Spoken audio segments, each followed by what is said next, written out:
All right, ladies and gentlemen, I have just 7 o'clock on my watch. We've got a couple other folks coming in. Hi, Maureen. How are you? Good. We have a door prize ticket for you up here. Should I shame you and ask you to come up and retrieve it yourself? I guess I can do that. Oh, 2 more. Good. When I say shame, that's because...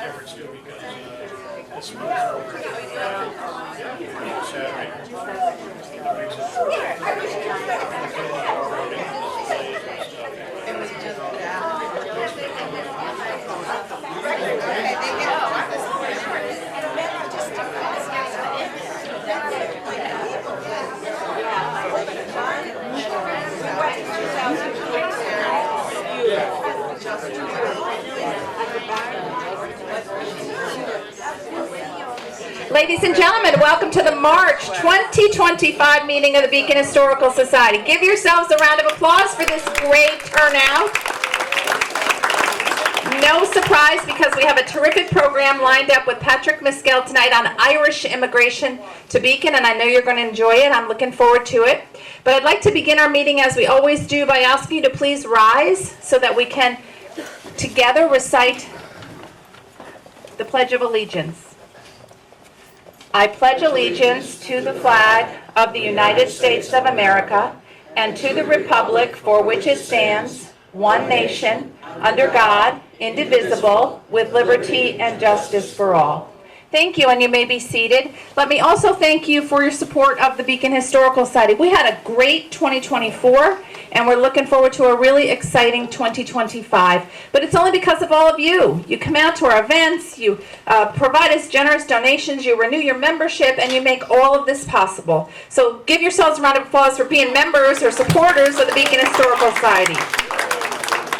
We do have a door prize tonight. The Mescals gave us not one but 2 amazing gifts from Ireland to have our door prizes tonight. And I said earlier, some of you have heard this joke, it is not Guinness. I know you wanted that, but we do have 2 wonderful gifts, but make sure you have a ticket. So my friend Maureen Bell in the back, raise her hand. She has the door prize tickets now, and you want to have the keep this coupon portion of it. We have a lot of exciting things going on at the Historical Society, particularly coming up in April, and I will brief you on all of those at the end of our presentation tonight. But in the interest of time, I think we'd all like to get into the program. So let me tell you that at the end of Patrick's presentation, we're going to ask any of you, we're going to go around the room in a nice orderly fashion, and if you would like to rise at that time and say your Irish surname and give us their county. Where's my friend Judy? Stand up, Judy, and you tell them how this is going to be done. So you're going to tell the Irish surnames in your family that came to Beacon. McCabe, Brady, and Mark. And they came from what counties? County Cobbin.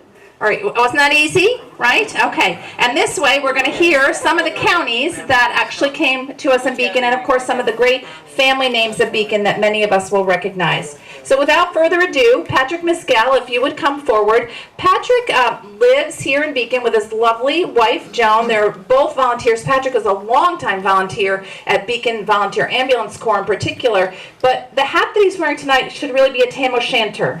Is that right? And he didn't even wear a green tie. He says that was too cliche for him to wear a green tie. With a face like this, I don't need a shamrock or anything. Good. Well, for more than 40 of those years, Patrick was an employee of Aer Lingus. He is a first-generation Irish American, and he has a passion about the story of the American the immigration from Ireland into the United States. And so we're just delighted. I would be remiss if I didn't tell you that Patrick and his wife and other volunteers at the Historical Society have put together a really nice, modest exhibit upstairs at the Historical Society about Irish immigration to Beacon. And if you want to stop in during our public hours, really it's going to end at the end of March. We're closed on Thursday, so just Saturday. We're going to leave this up until April 8th. We're going to leave Patrick's display about Irish immigration. So stop up and see it. It's very well done. Lots of reasons to stop up to our headquarters, as you'll hear after the presentation tonight. But I know he would be delighted to welcome you there for that. And I really do also want to mention that Patrick is a trustee of the Historical Society. Would all of the trustees who are here raise your hands so that we can recognize and thank you? These are all volunteers, folks, people who make all of this happen. And in Patrick's case, Patrick, when I asked him, willingly accepted a very daunting responsibility on our board, and that is to answer the historic inquiries that come into us primarily via the internet, but oftentimes by phone, or people who come into the headquarters and they might be looking for the history of their house or the genealogy of their family or a particular building on Main Street. And Patrick and his wife devote hundreds of hours to researching and answering these inquiries, all as volunteers. So with that, please welcome to the podium Patrick Miskell. Thank you, Denise, and thank you, ladies and gentlemen. It is really my honor to be here tonight to represent the Beacon Historical Society. First, I would like to just say one thing. We are a historical society. We're not a genealogical society. And the reason why I say that is we get inquiries looking for genealogical information. We don't have that much. We do have some information, but which could help you in your investigation, but we don't have the resources to be able to do a genealogical check. But tonight we have an exciting presentation, I think, because you're going to find out that several people that came from Ireland came here in some very, very difficult times. Situation over in Ireland was not very good for different people, whether it be in the north of Ireland or whether it be in the south. This evening, my name, as you all have heard several times, is Patrick. And somebody said to me, how did you get that name? I said, my ancestors came from Ireland. My parents are both from the west of Ireland, called Galway. And I said, I guess my mother, I was an afterthought. I had 4 older brothers and sisters, and I was sort of either an accident or whatever they call it. I don't know. Well, whatever the case is, it paid out for me because, as Denise mentioned, I had the pleasure of 40 years working for Aer Lingus. And I fell in love with Ireland at a very early age. When I first went to Ireland in 1959, and in 59 it took us 12 hours over on the aircraft, 14 hours back. And I must say, today you can get there in 6 or 7 hours, so it's a lot easier to go there. First of all, many of the people from Ireland, and I would certainly want to say this evening, on behalf of the men, the women, and the children immigrants, because a lot of children came over from Ireland, some of them by themselves on the boats, which was amazing. 8 years old, 9 years old, because their mother or father had immigrated over here to raise money to bring them over. The Hudson Valley and the immigrants from Ireland came to the Hudson Valley and to the Dutchess County area. I greet you tonight with my limited knowledge of Gaelic. And that limited knowledge of Gaelic, it says Céad Míle Fáilte, which means 100,000 welcomes. And I know somebody came into the room tonight who just returned from Ireland, and she got 100,000 welcomes in Ireland. Sure did. The counties in Ireland, there are, throughout the pages of Bob Murphy's book, Beacon Memory Keeper, the storyteller, written over 38 years on behalf of the people in the Historical Society of Beacon, we have learned many stories of the immigrants and the first-generation Irish Americans who emigrated from Ireland to the United States. The city of Beacon has a diverse population from all over the world. It is what attracted my wife and myself to Beacon. We wanted our children to be reared in a diverse community. In Ireland, Bob Murphy would be called a Seanachie. A Seanachie is traditionally an Irish storyteller, a historian, and that is what Bob was. If you haven't purchased a copy of his book, please consider buying one, because you'll find information about your city and the villages in the past. I'm going to talk about the Murphy family, the Murphy-Walden family. Let me begin by introducing you to the Murphy family and their Irish-American ancestors. The past president of the Beacon Historical Society, one Bob's greatest love was for photography, a skill that was passed down from his father, his sister Diane Murphy is our current vice president of the BHS and has taught for many years at Forest Hill Elementary School and is a longtime BHS volunteer. Their Irish roots come from their paternal grandparents and the grandmother, Sarah Hannah Weldon, who immigrated to the United States from County Tyrone, Northern Ireland. And from the Murphy side, the Garrett and Mary Kavanaugh Murphy, their great-great-grandparents who arrived from County Wexford, one from the north, one from the south. The Murphy photo shows you the great-grandparents, Sarah, Hannah, and Joseph Walden. The bottom left is the daughter Ella, who married Edward Murphy, and the top right is Bob and Diane's father, Robert Murphy, also pictured on the far left in the middle of the photograph, the little guy. He might have been one of the afterthoughts, too. This particular boat, which I had the pleasure of visiting some years ago, it's called the Dunbrody Famine Ship. Now, the ship on this particular one is a ship that has sailed back and forth during the famine. It is one of the ships from that part of Ireland, which was in New Ross. New Ross happens to be the village outside the homestead of the Kennedy family of the President of the United States. The ship, the Dunbrody, had a captain that really took excellent care of his people. The next slide is called the coffin ship. This is the reality of what the people back in the 1840s into the 1850s had to cross. It took upwards of anywhere from, at a good rate, 4 weeks. Other ships would take 6 weeks, and some went as high as 3 months to cross from Ireland to the United States and Canada. Unfortunately, because of some of the poor sanitation conditions on board, the immigrants that were on board, upwards of 8,000 to 10,000, had to be buried at sea. We lost 1 million people in Ireland at the time. We lost from hunger and starvation. And another 2 million had to leave the country and travel as far places as Australia and New Zealand. But many of them came to North America, to Canada, and to the United States. And by the 1850s, there was over hundreds and hundreds of thousands of Irish in the city of New York, where 1 out of every 4 or 1 out of every 3 people happened to be from Ireland. That's how desperate the situation was. The occupations, there are a number of occupations here in our community, and it played into the Irish immigrant because the immigrant was looking for easy jobs, looking for any job.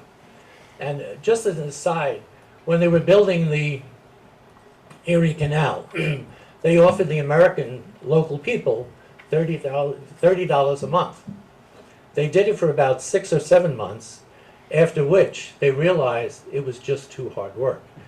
And then they went looking for the immigrant to do the work, and the immigrant did it, but he didn't get the $30. He got $10 a month. So it just goes to show you how things are different. But whatever the case is, the Irish came here, they were looking for another lifestyle, they were looking for a place to put their head and to raise their children. And I'm happy to say that many of them were very, very successful, right here in the villages and in the city of Beacon, New York. We put out a request a couple of months ago to some of you members, and we asked you if you had a family member that you would like to talk to us about, and we asked you to come by and sit with us and give us the background of your family's experience.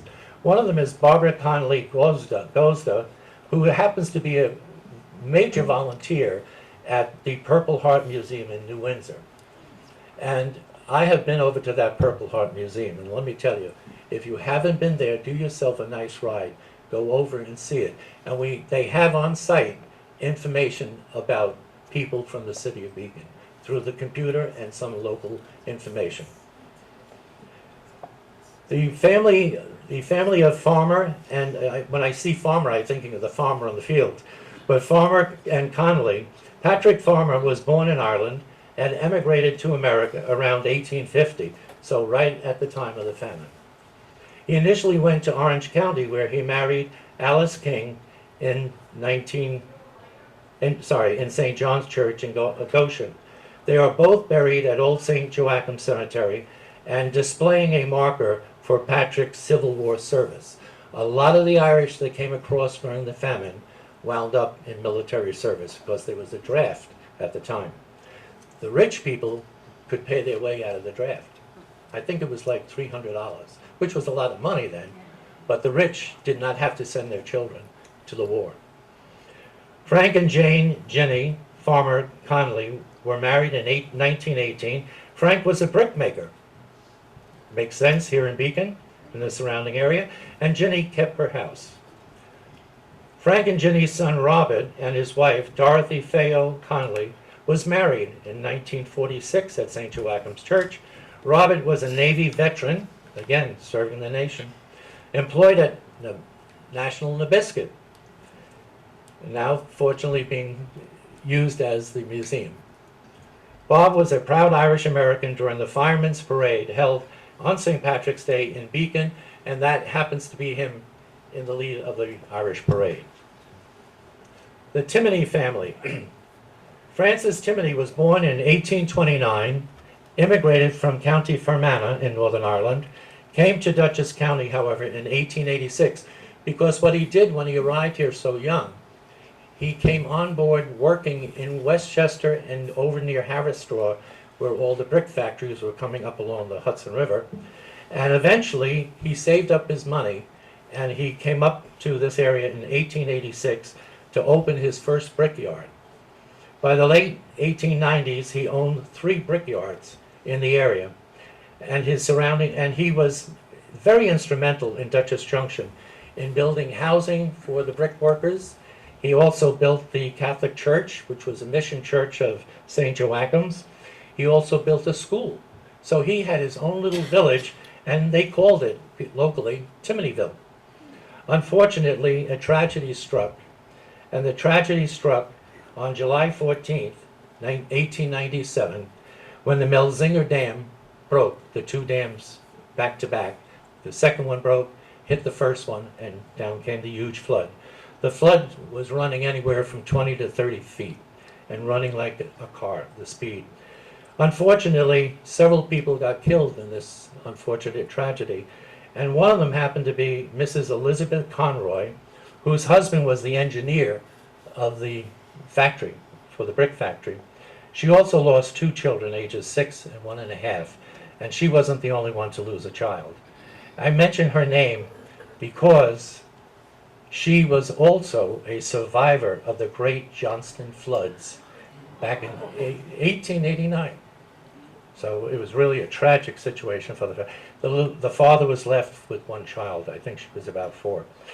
Timoney donated land and bricks for the new mission church in 1899, called St. Francis in Dutchess Junction, for the brickworkers, and laying of the church cornerstone in July of 1899. Father Terence Kelly of St. Joachim's Church praised Francis for his generosity to the community. The Timoney family home was the former Dutchess Manor, which is still there. Yeah. And the good news is I hear that the Scenic Hudson is going to preserve the building, so that's good news. Flannery family. John was one of the great characters of Beacon's past. He was born in 1836 in Tipperary, Ireland. He came to America alone as a boy, spending 40 days on a sailing vessel, on the sail ships across. As he made the long journey to join his parents had already immigrated, and they were living in Goshen, New York. There he apprenticed as a blacksmith, but his lure to the Goshen horse trade got his, what I would say, his imagination up, to say the least.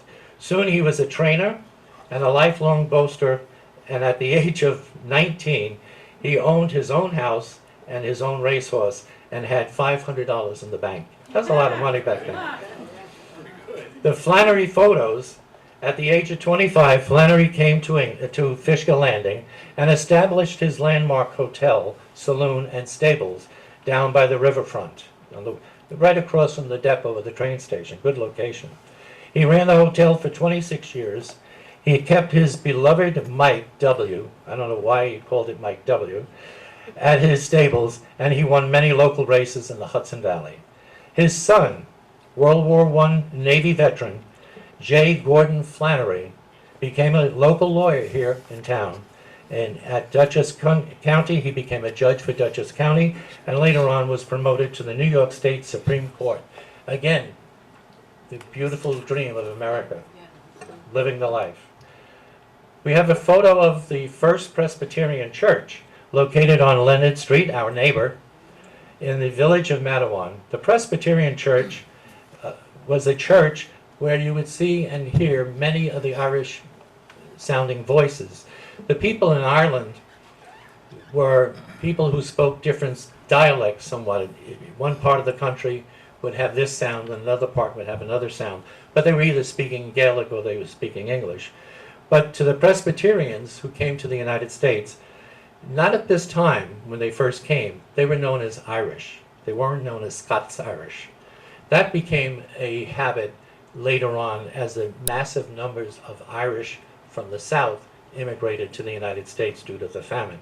But the Scots-Irish Presbyterians, they left Northern Ireland because they were being prosecuted, because they were being persecuted as believers in their religion versus the Church of England.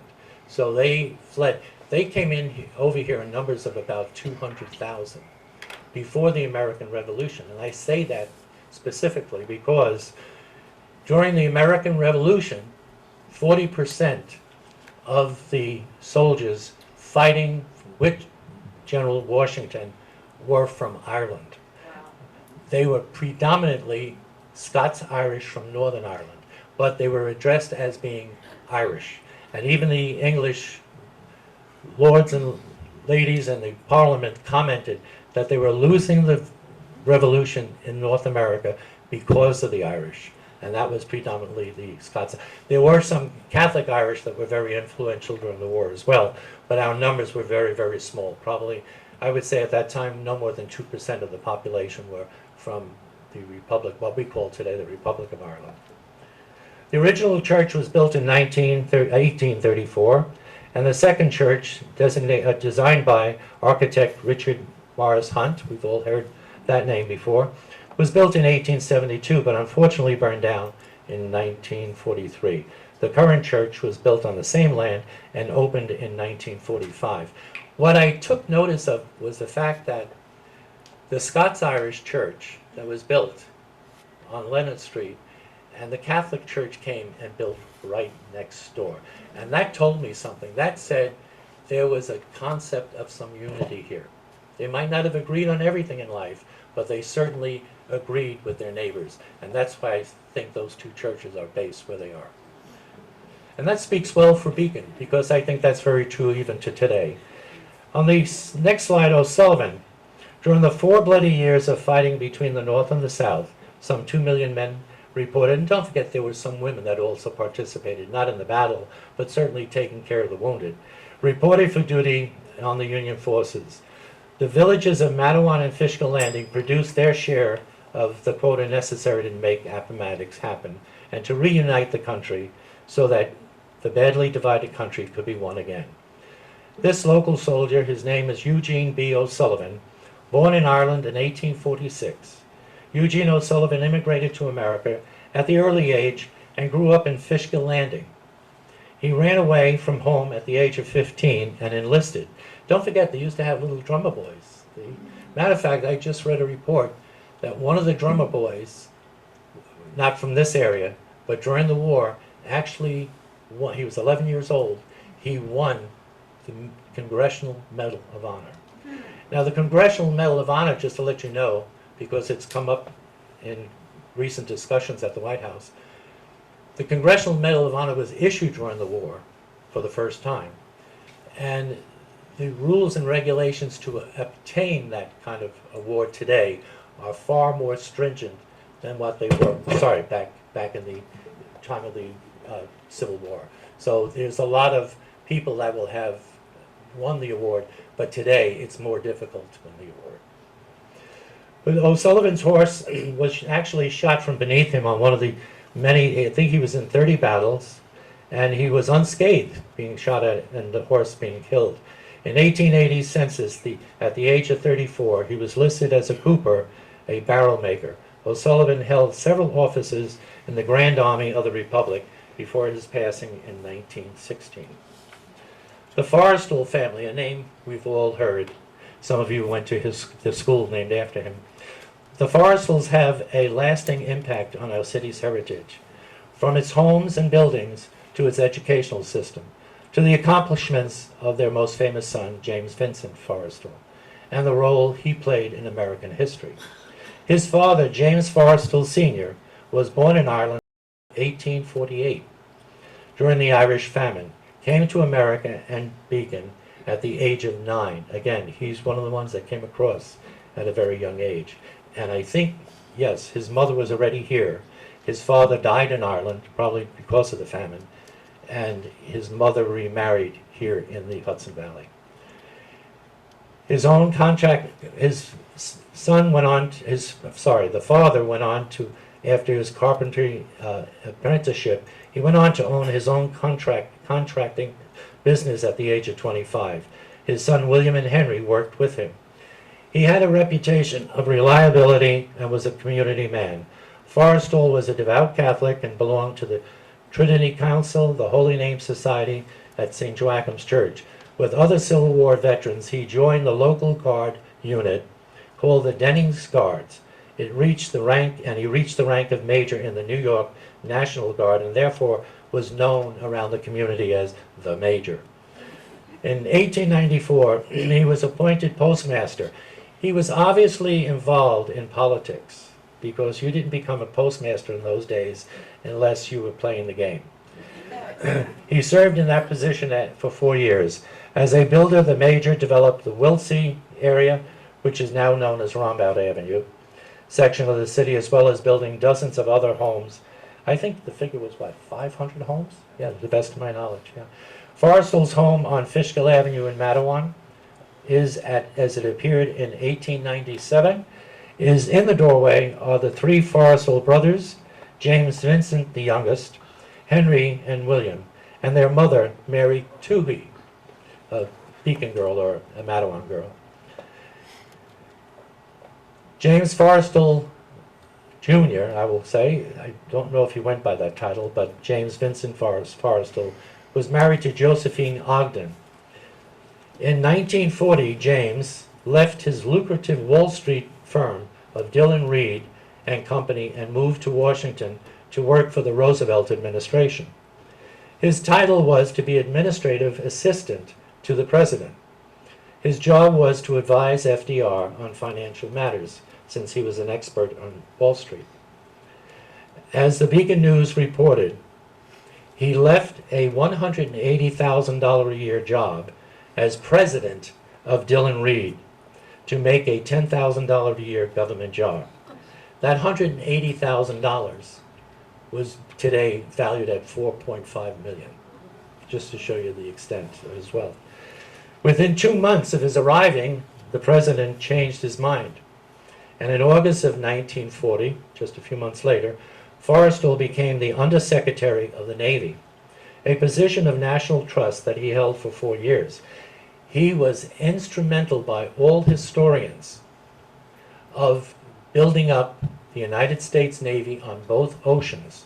And without what he had done, the war might have been a different set of circumstances for us. So all the generals, including Eisenhower, all the presidents around him, all recognized his brilliance. A position of trust that he held for 4 years that would lead to even more important leadership roles in the national defense. He never looked back again on Wall Street, developing the next 9 years of his life to public service. Forrestal eventually became Secretary of the Navy in 1944 after the death of his boss, Frank Knox. Now, I don't know Frank Knox, but I know of a very famous general called Knox, that Fort Knox is named after, from the American Revolution, who came from Ireland. So I have to look into that. But anyway, crediting his organization and administrative skills, historians have praised Forrestal for regenerating America's two-ocean navy during the war. Not one to remain behind the desk, Forrestal toured the Pacific Theater in 1942 and 1945, twice coming under fire, enemy fire. Secretary Forrestal is shown in the photograph here, looking through the binoculars aboard the fleet flagship on February the 25th, 1945, as he watched Marines assault troops hit the beaches at Iwo Jima. I don't need to tell you about Iwo Jima. My wife's uncle was one of the people he was looking at. Forrestal had two sons. Michael was an aide to the President of the United States, John F. Kennedy. He was the National Security Advisor to George Bundy. So here we have the Forrestal family going all the way back into the White House during the Kennedy administration, one of the sons going back into the White House. He left politics, or he left the government, by 1965 because he had some disagreement with the new president, and that would have been LBJ. The other son was Peter Ogden Forrestal, who at the age of 51 in 1982 died in Ireland. He had a house in Ireland. So again, the kids were going back home, as they call it. He was a banker in London. He worked for some American corporate banks in London, and he obviously had a house in Ireland. The Murphy Whalen, Liz Foster, one of our BHS trustees, and also the treasurer, she presented us with information about Thomas Murphy, who was born in Cork, Ireland. He immigrated in 1872 and settled in Matawan. Thomas was a cafe owner, and he was also a wood business worker. He married Elizabeth Whalen, born in Ireland, also immigrated in 1872. Do you think they might have been chasing each other? I don't know. They married in 1876 and together raised 4 sons and 5 daughters. On the old road, you know, where's the old road, folks? Do you know where that is?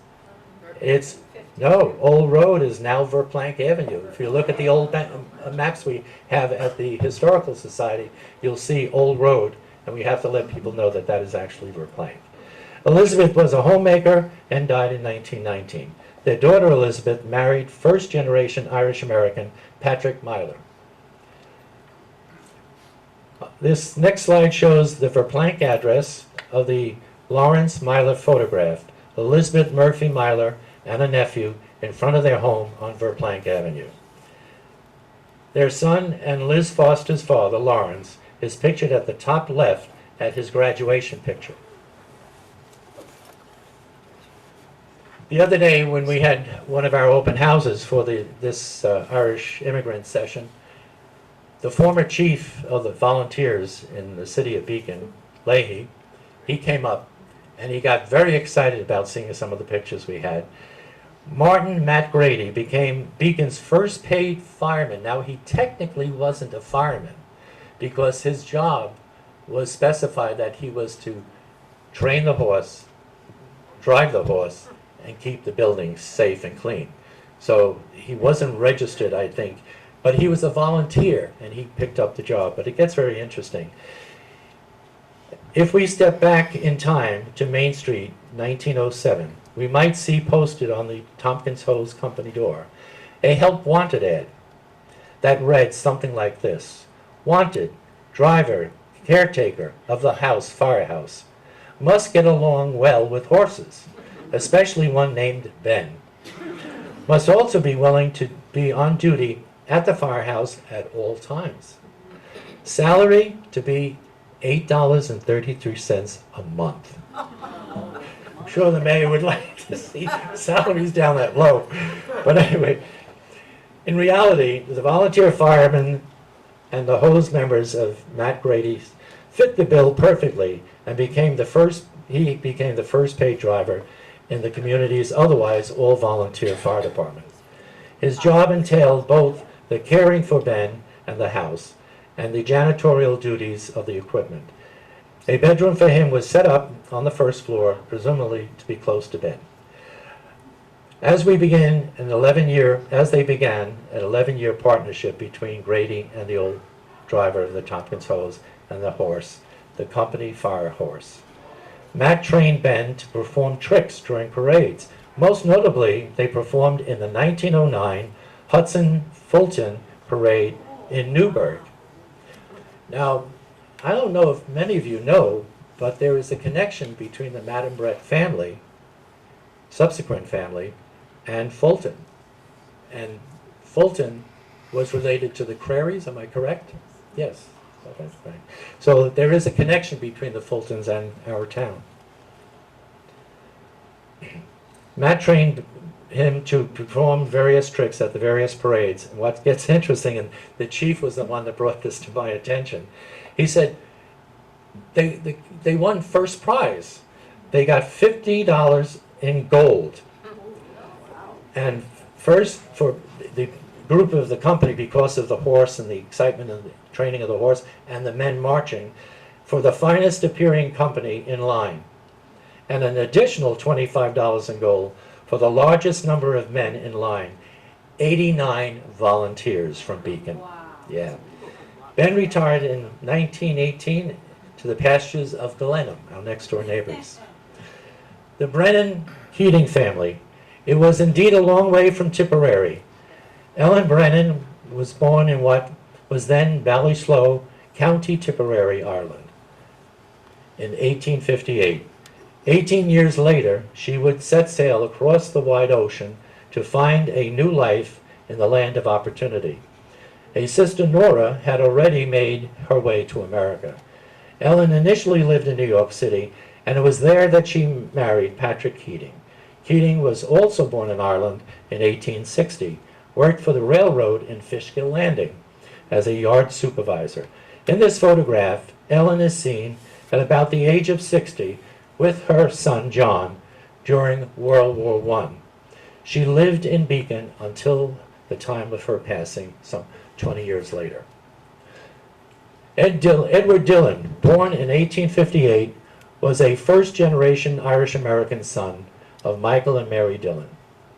He was a saloon keeper and sportsman who once played 2 seasons, and this was interesting, as a catcher for the New York Giants baseball team. I never heard that before. It was said he bet his entire fortune and on his good friend John L. Sullivan. John L. Sullivan used to fight without gloves initially. It was knuckle fighting in those days. I think we're going back towards that now. And lost it all on one night of boxing. His saloon was on the corner of Main Street and Eliza Street, with an athletic field behind for training boxing matches, and in the summer dancing on Saturday nights. The era was the late 1880s and early 1890s. John Sullivan, boxing champion of the world, came to Beacon at Dillon's invitation to train in the athletic field behind the Friends Saloon on Eliza Street. Ed Dillon must have been very good friends with Sullivan, for he bet the entire house literally on John to beat Gentleman Jim. On September 7th, 1892, Sullivan, the first heavyweight champion of glove boxing, his parents were from Ireland, Irish immigrants from the counties of Kerry and Westmeath. Unfortunately, for Edward Dillon, he had to leave Beacon because he was lost his money. But he went down to New Jersey, and good Irish luck, he got into real estate and met all of his money back. So it ended with a good story.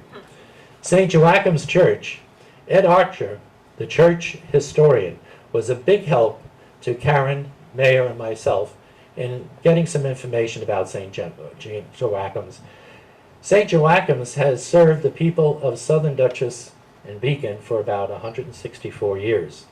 In the early 1800s, Irish immigrants grew at a tremendous pace in the Hudson Valley. By 1840, half of all immigrants coming to the United States were from Ireland. Booming industries in the Hudson Valley provided a home for the Irish immigrant. The church became the center of Irish life in America. It was the place where people went to gather and socialize, besides going to pray. In 1850, Father Brophy established a mission church in Fishkill Landing. The first Mass was held in a school building on the corner of Main and Cliff. This building was quickly outgrown, and the congregation moved to a barn on the east side of Fishkill Avenue near Main Street. In 1855, the land that would eventually become St. Joachim's was purchased by Father Dennis Sheehan for $1,200. Father Sheehan was born in Cork, Ireland. He started the groundwork for the new parish in Matawan. He was considered the first pastor, although he was not in residence. The church was called St. Mary's at the time. In 1861, the church was completed, and a formal dedication took place on August the 18th by Archbishop Hughes from New York, an Irishman again, from County Tyrone, and became known as the Church of St. Joachim's. Father James Coyle from Roscommon, Ireland, was assigned as the first resident pastor. He served from 1860 to 67.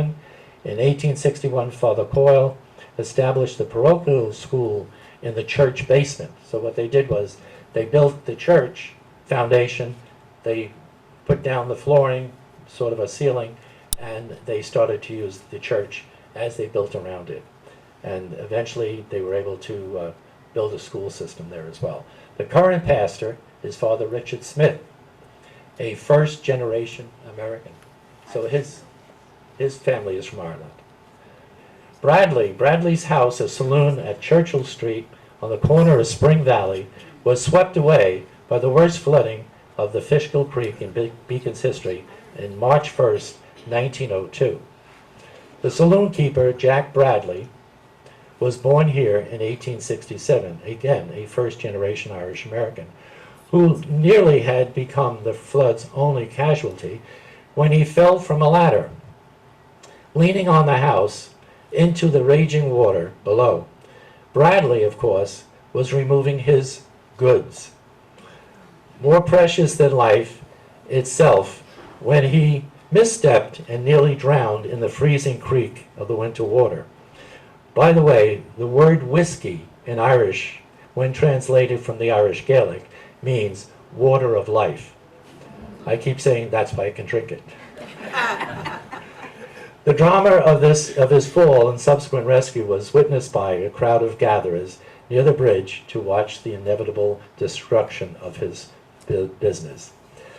The McCabe and Brady family, Judy Maher Curtin, Elizabeth Betsy McCabe, who left home in Terworker, County Cavan, Ireland, where her extended family still lives, came to what is today Beacon in 1886 in her early 20s to work for a family in Fishkill Landing.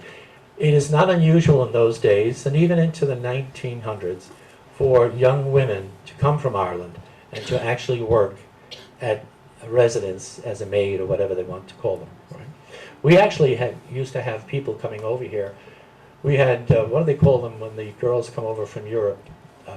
Au pairs, that's the word, the French word, right? The au pairs used to fly over from Ireland with us, as well as the girls that used to study for nursing. And it was interesting, some of the cases that we came across. Once here, she married a fellow Irish immigrant named John Brady, who worked on the railroad fixing ties. Their daughter, Elizabeth Brady, was born in Fishkill Landing in 1899.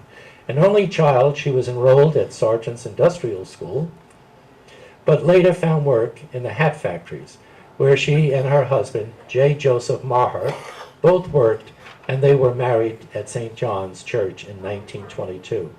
Joseph eventually worked at Matawan State Hospital. The Conway Lynch family, first-generation Irish-American Martin Conway and Annie Lynch, married in 1899. Martin was a Main Street saloon keeper and offered hotel rooms above the bar. Martin thrived as a businessman until Prohibition in 1920. In the city directories, his occupation was changed from saloon keeper to proprietor of a cafe. And I can imagine what was going on downstairs.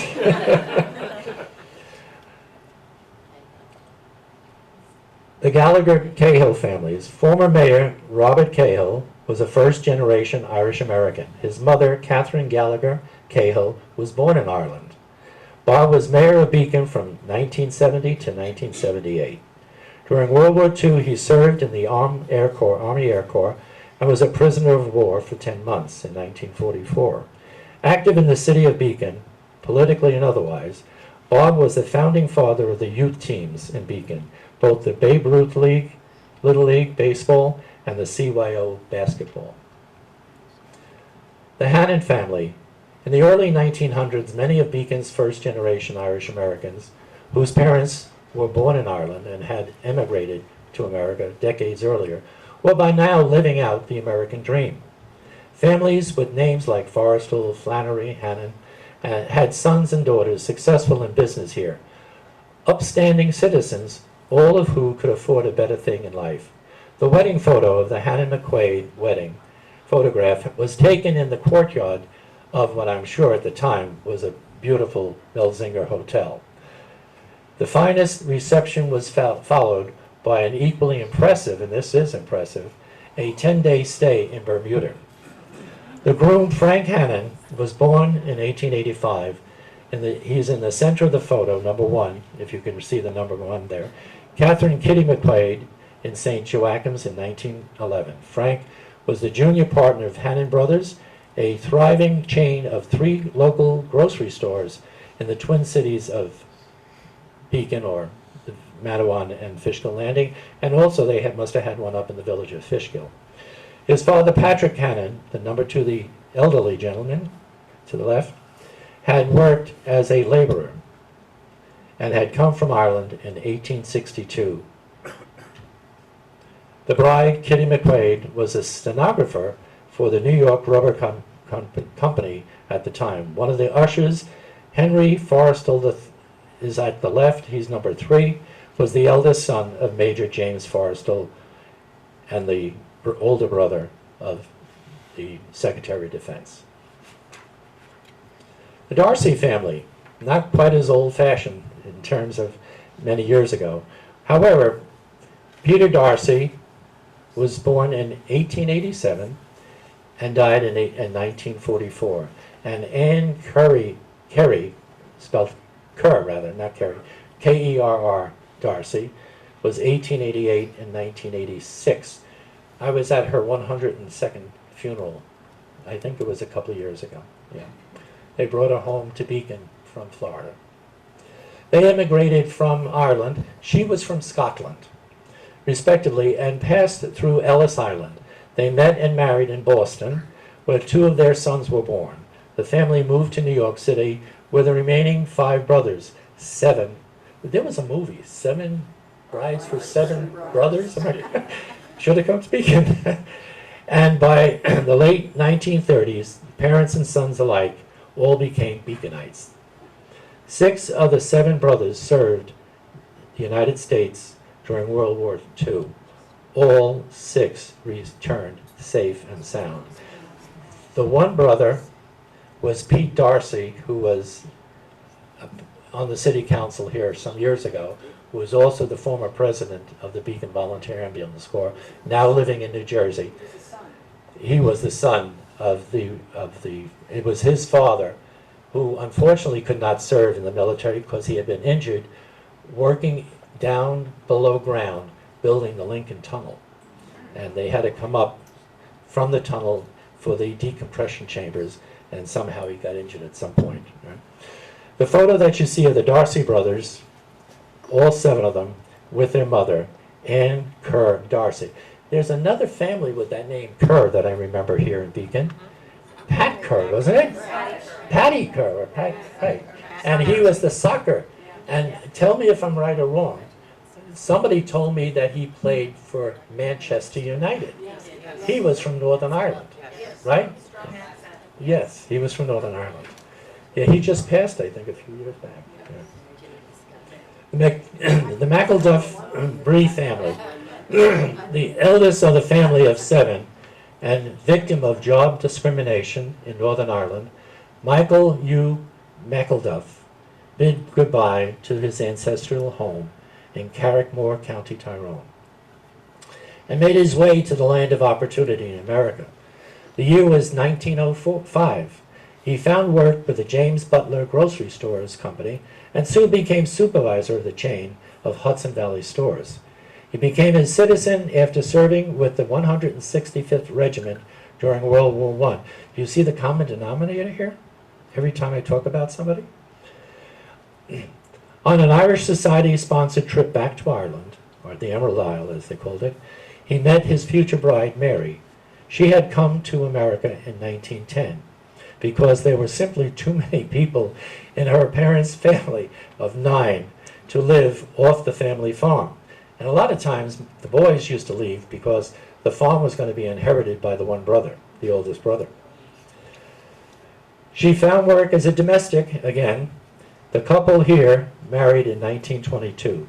Michael ultimately brought 3 of his own grocery stores, 2 of which were in Beacon, and the McElduff raised a family of 8 children here in our community. The Hopper McGrath family, since it was common knowledge that there was money to be picked off the streets, that's what they thought, of this brand new nation, ours, young Lillian McGrath says that she saw no reason not to close the door on her life and open a door on another. Besides, with 10 other siblings in the house, she yearned for a wider open space she'd heard so much good about. And so at the age of 20, she left the town of Boyle in County Roscommon and booked an 11-day passage to America. Travel was getting a little bit better. She was met at Ellis Island by her aunt, who took her into her home in South Orange, New Jersey. Soon she met James Hopper, who was born in 1899 in County Sligo. He had come to the United States in 1919. The couple came to Beacon during the Great Depression, when James obtained work as a guard at the Matawan State Hospital. I noticed in reviewing some of this that many of the people got involved with coming up and becoming nurses or aides and guards at the state hospital. He married Maggie Jane McGahey here, who had come to Beacon from County Monaghan in the Republic of Ireland. The photos, lovely Kelly's daughter. The daughter, sorry, you got it? You're not on that page yet. Oh, I'm sorry. Right into it. I'm trying to speed it up. You got it? Okay. This is very interesting.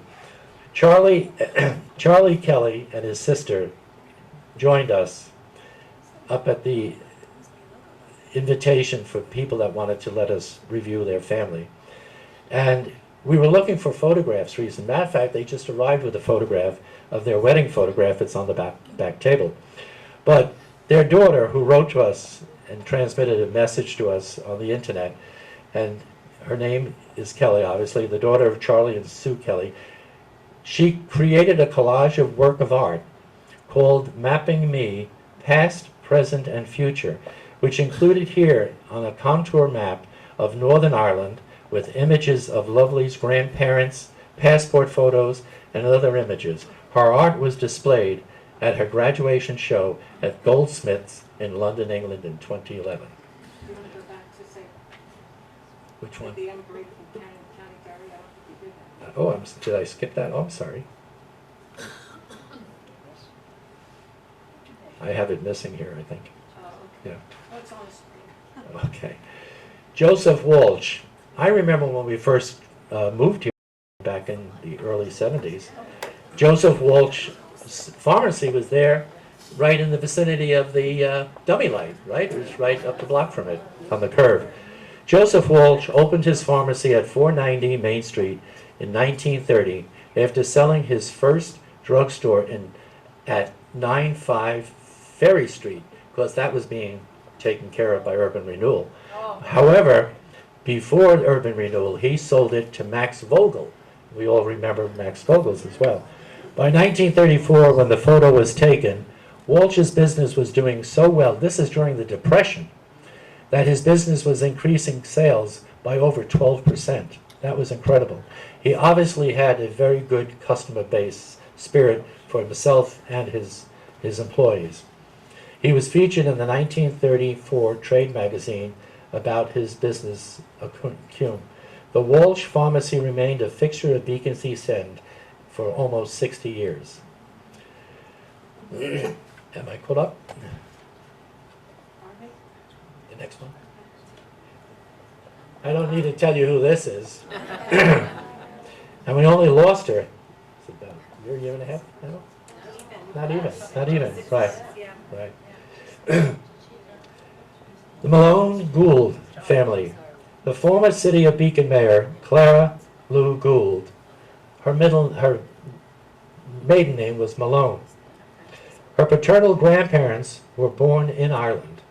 She was the New York State's longest-serving female mayor, and from 1990 to 2007 was key in Beacon's revitalization. She was a member of many civic groups And she participated in some, she even belonged to the Women's Auxiliary at the Ambulance Corps, to my knowledge. Davidson Atkinson, I don't know, is George here tonight? He isn't. I've got to tell you about this gentleman. Some of you know him, right? But the reason why I have George at the end, you remember when I started out and I talked about Bob Murphy being a Shawnee, right? Of course, he wrote for 38 years all those wonderful letters about the history of Beacon and the surrounding area. George is what today we call Scots-Irish. George's grandparents were born in County Antrim, Northern Ireland. George and Margaret Lamont Davidson, that's his middle name. They first settled in Ohio, where George's mother Gertrude was born. Like Bob Murphy, George Atkinson is our resident Shawnee. We celebrated just last month his 98th birthday. He is a great volunteer and assists the Beacon Historical Society. You could not believe, he walked in, a customer walked in to the Historical Society a couple of weeks ago, and he was trying to trace some information. And it's amazing how George is able to take that brain and focus what he remembers from those years past. We had an investigation going on that was sent to me by a bank upstate New York. And they were investigating property on Main Street that had at one time, they found on their research, had been a clothing store, not a clothing store, cleaners. We went and did the research a week ago, and we found some information.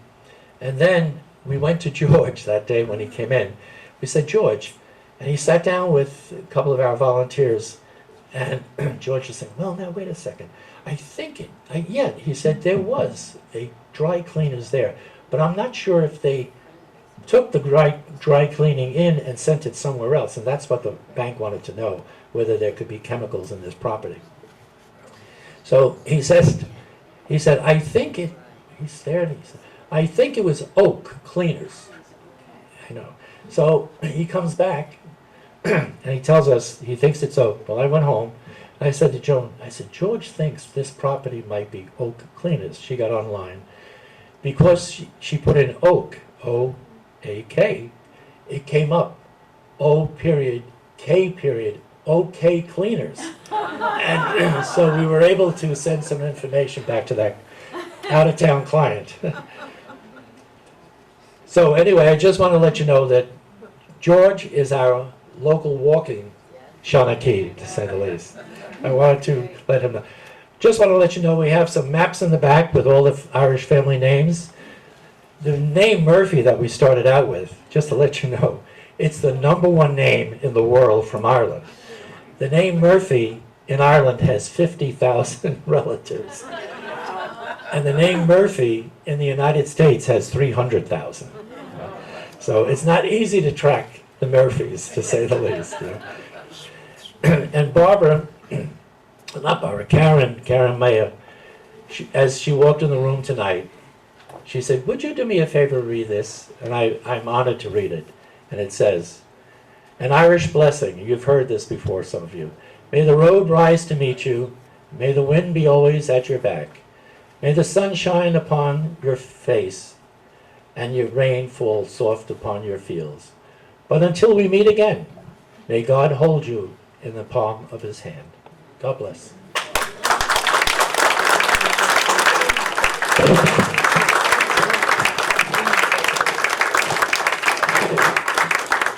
I am christening him through the powers vested in me as your president as the Shawnee of the Beacon Historical Society.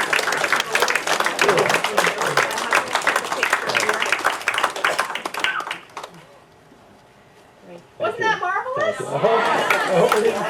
It is not. So we do have some announcements, but before we do that, I love it when we make our events participatory, and I wanted to give you an event, as I said, an opportunity, as I said at the beginning, to share with us some of the Irish ancestors in your own families who may have come from Beacon. So anybody in the Lapis side? We'll start over on this side. Okay. Nothing? Hayes? No? I'm so... all right, that brings us, I guess, to Liz. You stand up, you said yours, well, come on. So you're gonna say the names and the, counties. Murphy, County Court, and Myler, Wexford. Excellent. Judy, stand up again. McCabe, M. Brady, County Haven, Mar, County Tipperary. Very good, okay. Diane, go ahead. Come on, we heard a little bit, but go ahead, repeat it with pride, shout it out. Murphy, Walden's, Hannah's, County Tyrone, and County Brent. Very good. Ladies, the party girls? No? Okay. Judy, anybody? No? Okay, next row? My other Judy? No?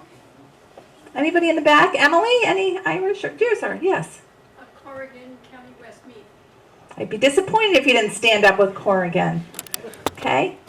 Emily, any Irish? Yeah, Murnane, but damned if I know what county. Okay. Fair enough, fair enough. Okay. Sir, in the back? Kenny from Longford and Heron from Leitrim. Very nice, great, okay. Your Honor, aren't we delighted to have the mayor and his lovely bride here with us, Mr. and Mrs. Kyriakou. Give them a round of applause. So Kyriakou from the island of Cyprus. County Paphos. Very good, good. Andy? No, that's a surprise. County Wicklow, last name Todd. Very good, very good. Now I have German Todd, so that's interesting that you're, go ahead. Malta and Mars, Tipperary. Tipperary, very nice. All right, come back again. Anybody in those back rows? I guess it's me. Mackin, I don't know if it's County Mayo or County Cork, and the other's Cassidy, so one's for one, one's for the other. Very good. And if I understand this right from your husband, your family's originally from Beacon and you just moved up to Cold Spring. Oh, yes. Yes, so you'll be joining the Beacon Historical Society soon if you have not already. Okay, all right. Okay, how about the gentleman in the next row? Anybody here want to stand, share any Beacon Irish? No? Paulette? I have Goodall and Hagan, but I don't know the county. All right, we'll still let you I stay. just text my cousin to ask. Aha. All right, Vicky just got back from Ireland, but My Irish ancestors actually went to Scotland, so should I mention them anyway? sure, why not? So, Fox from County Tyrone, and I have to say, I visited Carrickmore in County Tyrone, that's specifically the area, and the old cemetery is filled with mackerel ducks. Wow. Carrickmore, I was like, oh, my, maybe we're related. And King and Smith from County Cavan. All right. Annabelle? No, I'll come back to you. Wait one sec. Ann? I don't have any Irish in me, but my husband, his Well- grandmother was a Darcy. Okay. I don't know what county. Very good. Just going to sneak to the back. Yes. Charlie, Kelly, yeah, your family. Yes, please. Yeah, Charlie, my husband's Kelly, and my sister-in-law is really are too shy to get up. And I decided that I would get up for them because even though I'm only, you go through one of those testing things, I'm only 4% Irish. That counts. I'm married. Very much so to Irish people. So, We took her in anyway. Did you love her? I've got two counties here in the North Derry and right over the border in the South Monaghan, her father and mother. And we've been to both and we've gotten to know all the people there. Oh, how nice. After our first visit there, I wanted to move here. I said, we should think about getting some real estate here, and just, we never see it. Tempting, right? Yeah. Wow, very good. Okay, and the Mars here. Come on. Eddie? I have no idea where they're from because they were famine people. Hammond? Famine. Oh, famine people. So they Gotcha. came over, it's tough to trace. Okay. I've tried. All right. But my grandmother, my father's mother, her family was from Amman, northern Armand. Very nice. All right. Anybody in the front? Judy? Anybody in the front have? All right. It seems like you want to make another announcement here. He's got an afterthought. Go ahead, Mr. Patrick. Thank you. Ladies and gentlemen, first of all, I'd like to let you know that it took a team effort to put this all together for my wife, Joan, and myself. But if you look at the display, you'll see all the names of the various historical people who put information and gave us information about the presentation tonight. And I want to say also to the various people who presented themselves to us to give us information about their family. One of the things I mentioned earlier when we started, and that was that we're not a genealogical society, and we don't have the skill sets to do that. But my wife has put together a page of documents of places that you and your family, and I strongly recommend that you consider giving it to your grandchildren, to your children, and give them the places where they can go and obtain information about your past and your heritage. It's a fascinating opportunity. Thank you very much.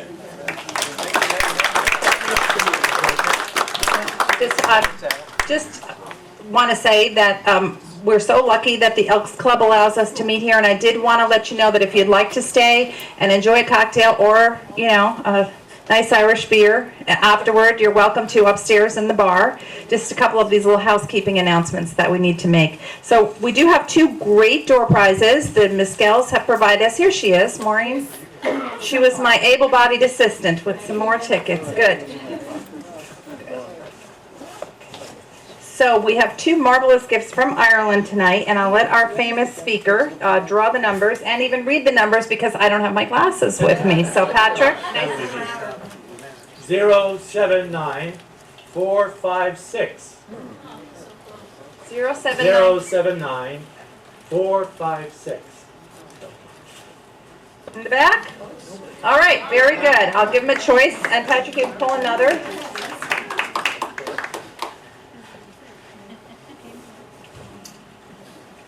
Check this number.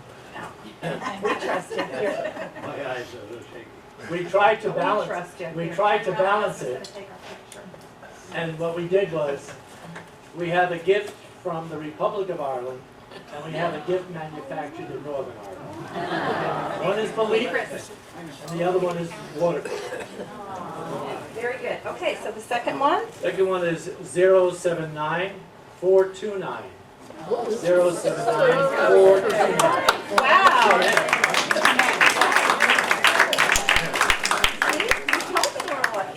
Congratulations. You're very welcome.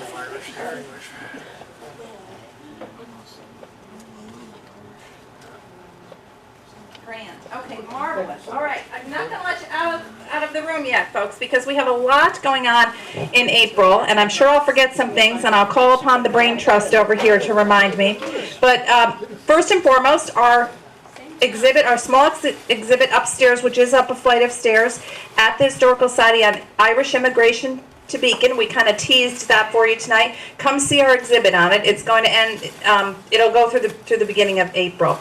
Downstairs, we are excited to launch on, we still good to go for Saturday, a brand new exhibit in conjunction with the Haverstraw Brick Museum about Beacon's brick industry. Would you believe that in a 6-mile span between Dutchess Junction and Chelsea, there were an estimated 38 brickyards in 1900? 38 brickyards in that 6-mile span. A massive employer locally, as we saw it. It was a great source of work for immigrants. It was a great source of pride for our community, especially because so many of the bricks end up helping to build what? New York City. So like every other exhibit we do, it's free. It's open to the public on Thursdays 10 to noon and Saturdays 1 to 3. We've got plenty of free parking, and we have wonderful, fun volunteers who are there to welcome you. Then coming up on the 4th Tuesday of the month in April, we always meet on the 4th Tuesday, our program is going to be the director of the Haverstraw Brick Museum, and she's going to do her formal presentation about the brick industry here. So that's exciting. But as if that were not enough, two other exciting things going on in April. We do have an event with the Highlands Current, so I'll call that the third, but that's kind of a, is that being advertised publicly? It's a small capacity though, right? I mean, we can only have the amount of people that can fit into our headquarters. Yeah, the Highlands Current is inviting their members or non-members to the Historical Society on April 8th. 8th. There was an ad in the newspaper, so you just go If you there. see that and you want to do that, that's great. But there are two other events. You may recall, if you're one of our members, and we all hope you are, that last year we received an incredible gift from the estate of a Beacon native named Patrick Proser. Patrick, back in the late 1970s and early 80s, did his graduation thesis as a fine arts major on the city of Beacon, New York, a city in decay. And he took dozens of black and white stark photographs of a main street that will shock you when you see it, because you will say, hey, I remember that. And it really wasn't that long ago, but the transformation in the 40 years is astounding. I likened it to everybody when I opened the box.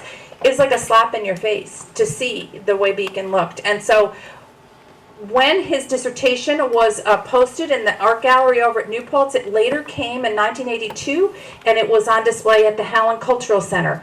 We have loaned this display now back to the Howland Cultural Center, and beginning April the 19th, they will be having a display, and it will continue on into July.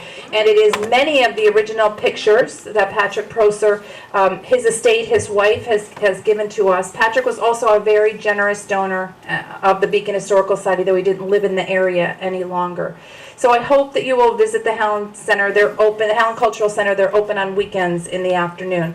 Information will be in your newsletter. And we are hosting a small exhibit. in I our was going to house. say that, but okay. In our front foyer, when you come in, we have taken some of Patrick's photographs about Mount Beacon, which show also Mount Beacon in this time period, in its, frankly, state of decay as well. So come up and visit us for that.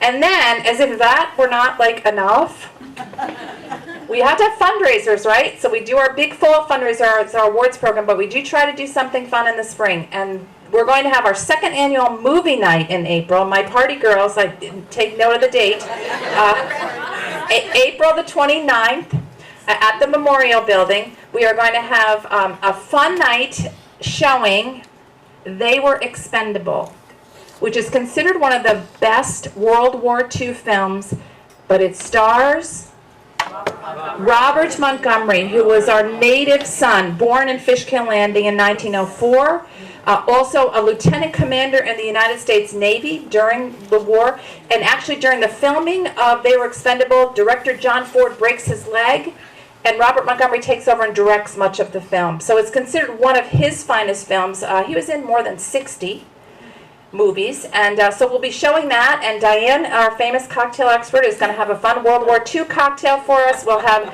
some libations and some light hors d'oeuvres, and it is a fundraiser, so we're hoping that folks would consider, we're suggesting a $50 per person donation to attend. But it's a movie and libations and a little bit of a program about Robert Montgomery, and I think you'll really enjoy it.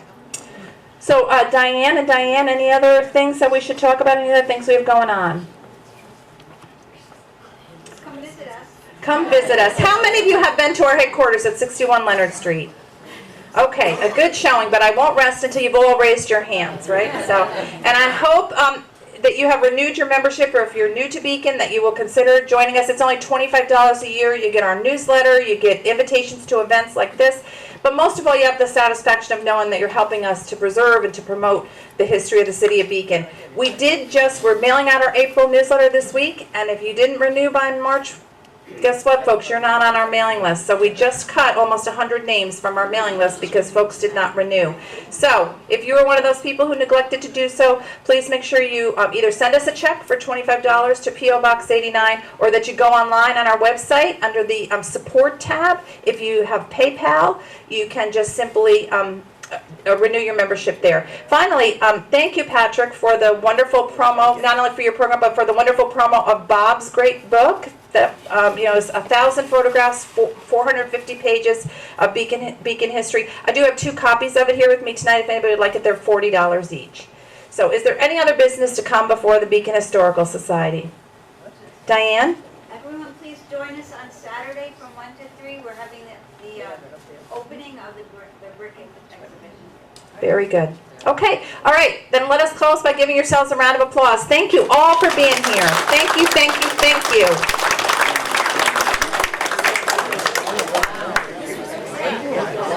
Oh, and can I just add one